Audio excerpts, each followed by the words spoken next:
Ramses II was among the most renowned pharaohs to have ever lived.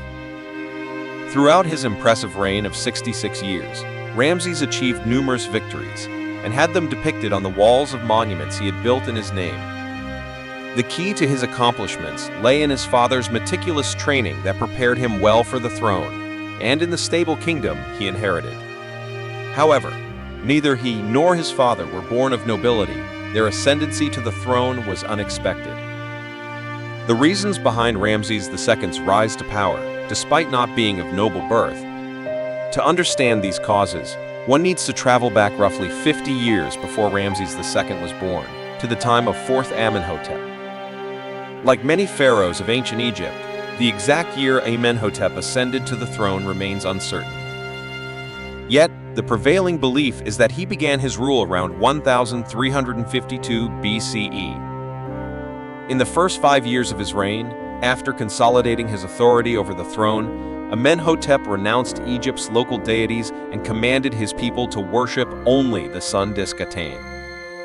Aten, depicted in art and reliefs as a sun disk radiating rays, was not a foreign god to Egypt. Aten had been worshipped as a deity even before Amenhotep's time. However, what Amenhotep did was a significantly radical shift. From then on, only Aten was to be worshipped, and temples were to be built solely in his honor. 4th Amenhotep subsequently changed his name, which meant Amun is pleased, to Akhenaten, meaning servant of Aten. The Egyptian populace, particularly the priests of Amun and the aristocrats, were profoundly unsettled by Akhenaten's rule. While some of the populace and government officials appeared to worship Aten outwardly, in their private lives, they continued to show reverence to Amon. Indeed, after his death in 1322 BC, his young son, who ascended the throne as Tutankhamun, would not accept his father's monotheistic religion. He changed his name, which meant living image of Aten, to Tutankhamun, meaning living image of Amon. Dying in his late teens without leaving an heir, the throne of Egypt passed to Vizier A, who'd been Tutankhamun's regent. During these times, Egypt seemed to be entering a period of instability. Given A's advanced age, he only managed to rule for 4 years before passing away in 1319 BCE. Upon A's demise, Horemheb, who was another regent for Tutankhamun and a high-ranking military officer, took the throne. After becoming pharaoh, Horemheb erased Akhenaten's name from the list of kings and had his tomb desecrated. He also restored many of the Amon temples that Akhenaten had destroyed. However, the long-standing issue of the dynasty's lineage had not been settled. Horemheb himself had no heir. He sought to address this by designating his loyal vizier Paramses as his successor in recognition of his loyalty. When Horemheb passed away in 1292 BCE, Paramses dropped the PA prefix from his name and adopted the name Ramses, signifying born of Ra, and ascended to the throne. This Paramses was the grandfather of Ramses II. Thus, Ramses II and his father Seti I, who were never expected to become pharaohs at their birth, suddenly found themselves as heirs to the throne. Ramses I was also able to rule Egypt for 2 years, leaving little mark before he passed away in 1290 BCE. Now, it was the turn of Seti I to take the throne. Throughout his reign, Seti implemented numerous reforms in the military, economic, and social sectors, playing a pivotal role in bringing stability to Egypt.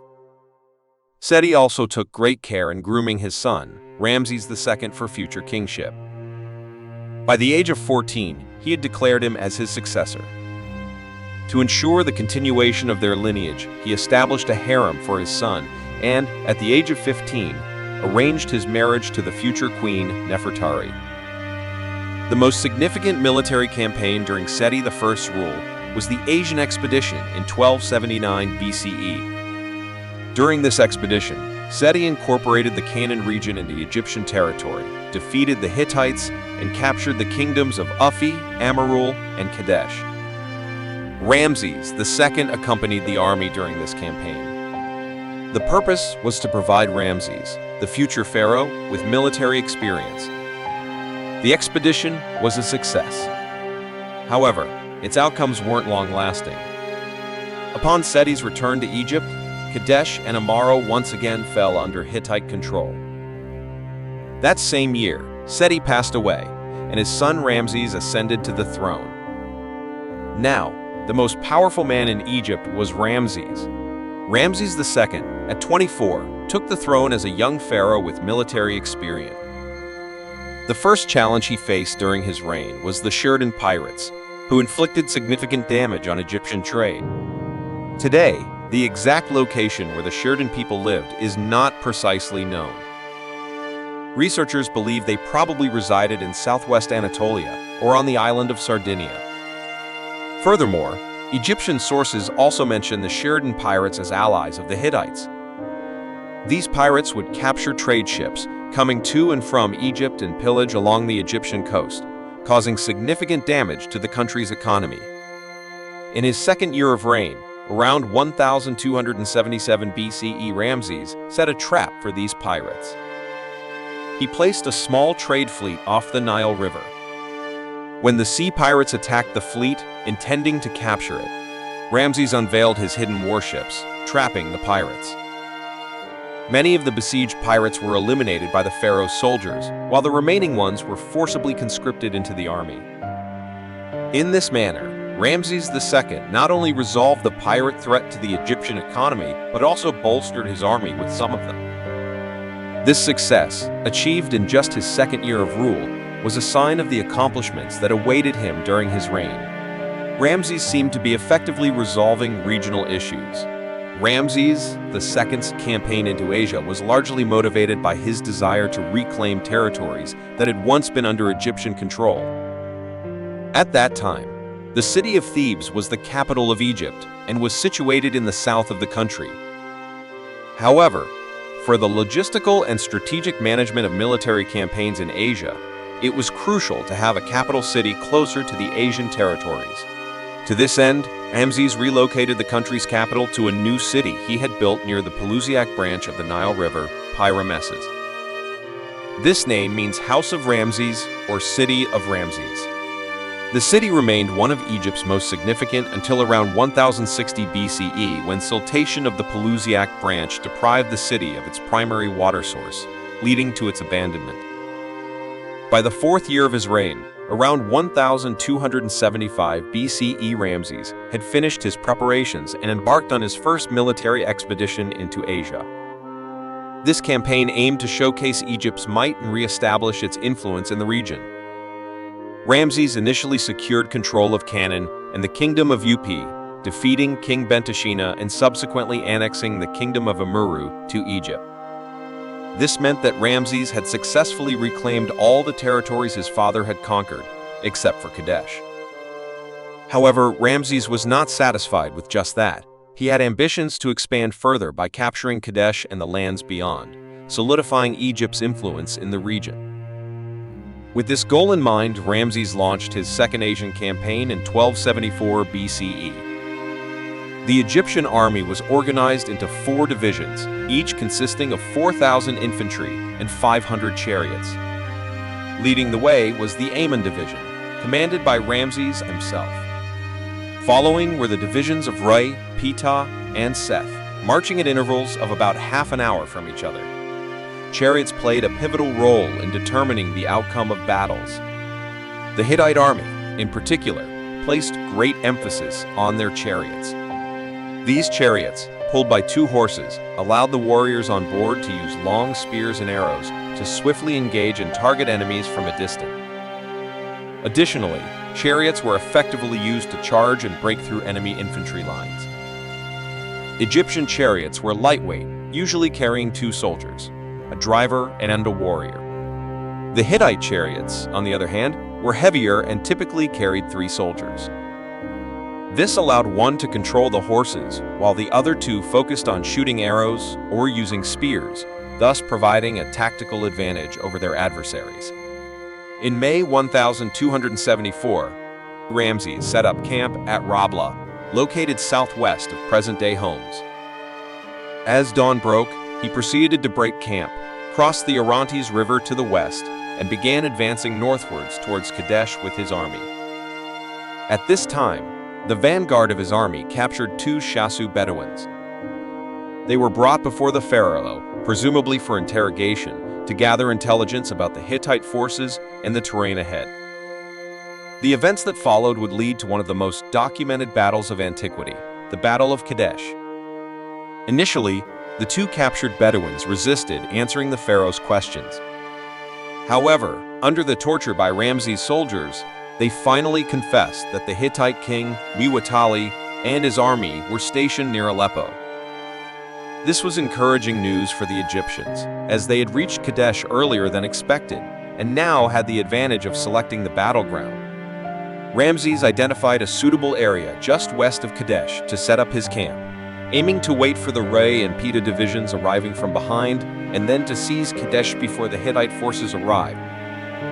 After deploying his forces, Ramses dispatched scout units in various directions to survey the surroundings. Not long after, these scouts apprehended 2 Hittite spies near the camp. Interrogation revealed that the Hittite army had camped northeast of Kadesh, and King Muwatalli had sent these spies specifically to gather information about the Egyptian camp's location. This intelligence turned the tables. Ramses, realizing the gravity of his error in separating his forces, began to panic. The strategic oversight of fragmenting his army, especially in the face of a formidable enemy like the Hittites, was now evident. It became clear that the 2 Bedouins captured earlier were indeed Hittite spies, who had managed to feed them misleading information even under duress. Ramses immediately dispatched messengers to the Ray and Pita divisions to the south, urging them to hasten their march. He also sent word to the Niran division in the north. The exact purpose of the Niran division's northern deployment is not well documented in Egyptian sources, but the prevailing belief is that they were Canaanite mercenaries loyal to Egypt. Upon hearing of the pharaoh's dire situation, the Ray division swiftly crossed the Orontes River and started advancing towards the pharaoh's camp, where the Amana division was stationed. Meanwhile, Hittite king Muwatalli, aiming to ascertain the location and strength of the Egyptian army, dispatched a reconnaissance unit consisting of 500 chariots southward. This scouting force clashed with the advancing Ray division west of the Orontes. Taking the initiative, the Hittite vanguard units launched an assault, intending to prevent the Ray division from joining forces with the Ammon division. Before the Egyptians could properly position themselves, they were largely decimated by the Hittite forces. Those chariots that managed to escape fled toward the Ammon camp. With their chariots fleeing, the Egyptian infantry left behind were virtually annihilated. As the fleeing Egyptian chariots barely reached the camp, Egyptian soldiers noticed a rising cloud of dust from the east of their encampment. The Hittite chariots began to position themselves to the east of the Ammon camp. In a hurried attempt, Ramses tried to position his soldiers to the east. Not giving the Egyptians any time to set their positions, the Hittites charged immediately into the enemy camp. Facing the onslaught of the heavy Hittite chariots, the Egyptian infantry couldn't hold their lines, and signs of disarray appeared right after the initial charge. After some resistance, they began retreating towards the inner parts of the camp. However, as the Hittites advanced further, the tents inside the camp began to restrict the maneuverability of their chariots. Furthermore, many Hittite soldiers, thinking the battle was won, dismounted from their chariots, eager to gather spoils from the camp. When the Hittite assault seemed to slow down, Egyptian infantry took this as an opportunity and launched a fierce counterattack. The confined space made the heavily armored Hittite chariots and their crew vulnerable. At the heart of the second camp, prayers were being offered to the deity Ammon. Once finished, the remaining chariots from the Ammon division and those left from the Ray division burst out of the camp. They swiftly flanked the Hittite troops from the west. Launching a torrent of arrows, the Egyptian charioteers decimated the Hittite soldiers caught between them and the Egyptian footmen. The 3-person compartments of the Hittite chariots started emptying rapidly. With forces diminishing and trapped between 2 fronts, the only option left for many Hittite warriors was to flee southward. Following them, the Egyptian pharaoh, along with his chariots and a handful of soldiers, began pursuit. Watching this unfold from the east bank of the Orontes River, the Hittite king Muwatalli noticed that the Amun camp was now virtually defenseless. He sensed an opportunity for his army. Knowing that getting his infantry across the river would be time-consuming, he decided to attack the Egyptian camp with only his chariots. Since the pharaoh was preoccupied chasing the retreating Hittite forces, the camp was mainly left with exhausted Egyptian soldiers. They were no match against the approaching Hittite chariots. But just in the nick of time, reinforcements from the north arrived, providing crucial support to the Amun camp. Muwatalli, realizing the vulnerability of being surrounded, quickly commanded his troops to retreat across the eastern banks of the Orontes River. In the chaos of the retreat, many Hittite soldiers abandoned their chariots, and some tragically drowned in the river. The Egyptians successfully repelled the Hittite army from their camp, but at a great cost. The Ray division had been almost entirely wiped out, while the Amun division faced significant losses. The Hittite divisions across the river also suffered, primarily in their chariot units. However, they still had around 15,000 infantry and several thousand chariots. The balance of power remained fluid. The Egyptian Pita division was yet to reach the battlefield, while the Seth division continued its advance, unaware of the situation. The Egyptians had dwindled numbers, and without reinforcements, they couldn't risk an attack on the Hittites. Muwatalli saw an opportunity to strike the Egyptians before they could regroup with other divisions. However, neither side made a move. Realizing the challenge of defeating the Hittites, Ramses decided to retreat southwards with his troops. The Hittites, on the other hand, were hesitant to attack the Egyptian army and chose to hold their positions. Both leaders, upon returning to their respective lands, claimed victory. However, the fact that the Egyptian army, which set out to capture Kadesh, retreated without achieving this goal suggests the Hittites had the upper hand. Moreover, as Ramses made his way back home, Muwatalli managed to seize the provinces of Uppe and Amaro. This expansion of territory at the expense of the Egyptian pharaoh, who aimed to broaden his domain but ended up losing ground, further indicates that the Hittites had the strategic advantage in this conflict. During the reign of Ramses, the Hittites were not content with just asserting dominance. They also instigated princes in the Canaan region to rebel against the pharaoh. To address this, in 1272 BC, which was the 7th year of his reign, Ramses embarked on his third Asian campaign. Instead of splitting his army into 4, this time he divided it into 2. One force, led by his son Amenhotep, pursued and defeated the Shasu tribe's warriors, progressing through the Negev desert to the Dead Sea. After capturing the southern regions of Edom, Amenhotep proceeded northeast with intentions to seize Moab. Concurrently, another division led by Ramses himself captured Jerusalem and Jericho. Both forces eventually converged on Moab, successfully bringing Canaan under Egyptian control. Thereafter, father and son moved northward, capturing regions up to the Up kingdom, restoring the once lost territories of Egypt. However, Ramses' ambitions didn't stop there. The following year, he advanced to capture Dappur, located northeast of present-day Beirut. But upon his return to Egypt, this region, situated between Amur and Kadesh, fell back into Hittite hands. Determined, Ramses embarked on another expedition in the 10th year of his reign, recapturing cities like Dappur and Tunip. Yet, history repeated itself. Once the Egyptians retreated, these territories were reclaimed by the Hittites. In the area between the Hittite and Egyptian empires, continuous warfare seemed futile. Both capitals were distant from Syria, which was the disputed territory. Whenever one state would capture the region and return to its capital, the other would easily reclaim the lost cities. As a result, in 1258 BC, during the 21st year of Ramses' reign, the two powers signed what came to be known as the Treaty of Kadesh. This treaty holds the distinction of being the first international written agreement in history. According to its terms, the land of Kadesh would remain with the Hittites, effectively dividing Syria between the two empires. Furthermore, both states pledged to protect each other against internal and external threats, providing a unified front against the rising Assyrians in the east who sought to control trade routes. The treaty remained unbroken until the fall of the Hittites, and both parties honored its terms. During the ensuing long period of peace with the Hittites, Ramses focused on monumental architectural projects as symbols of his prestige.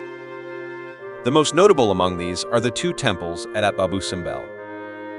The larger temple was carved into a mountain face and dedicated to Ramses, featuring 4 colossal statues of the pharaoh measuring about 20 meters in height. The slightly smaller neighboring temple was dedicated to his beloved wife, Nefertari, and the goddess of love, Hathor. Ironically, during the unveiling of this temple in the 25th year of Ramses' reign, Queen Nefertari fell ill and passed away shortly after. She was then buried in the Valley of the Queens in a tomb that was constructed to be the most magnificent in the area. Additionally, Ramses had a mortuary temple built in his name at Thebes, with walls adorned with reliefs that documented, among other events, the Battle of Kadesh. The era of peace under Ramses brought prosperity and tranquility to Egypt. During this era, campaigns decreased while abundance increased. Pharaoh Ramses continued to expand the city named after him, Pi-Ramesses. The city was known for its beautiful layout and fruit orchards. It quickly grew to a population of 300,000, making it one of the grandest cities of ancient Egypt.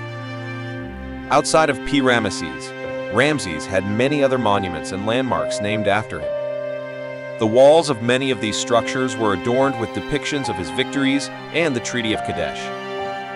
There were primarily 2 reasons behind Ramses' extensive monument construction and the inscriptions of his achievements. First, Ramses understood the significance of propaganda and used it effectively. Although he didn't win the Battle of Kadesh, when he returned to his country, he presented himself as if he had emerged victorious. In other words, Ramses knew the power of propaganda. He exaggerated his achievements and had them engraved on monuments to gain the affection of his people. Additionally, like many rulers throughout history, Ramses did not want to be forgotten after his death. Naturally, he wished to leave behind as many monuments as possible. In some instances, he went to extremes, erasing inscriptions made by previous pharaohs and replacing them with his own embellished tales. Moreover, fearing that subsequent pharaohs might do the same to his inscriptions, he ordered that his carvings be made much deeper than usual. Ramses feared oblivion, not wanting his memory to fade. However, this fear never materialized. His victories and the prosperity that Egypt enjoyed during the long years of peace under his rule helped preserve his reputation. Yet, what truly immortalized Ramses were the monuments he left behind. Thanks to these structures, Ramses continues to be remembered to this day.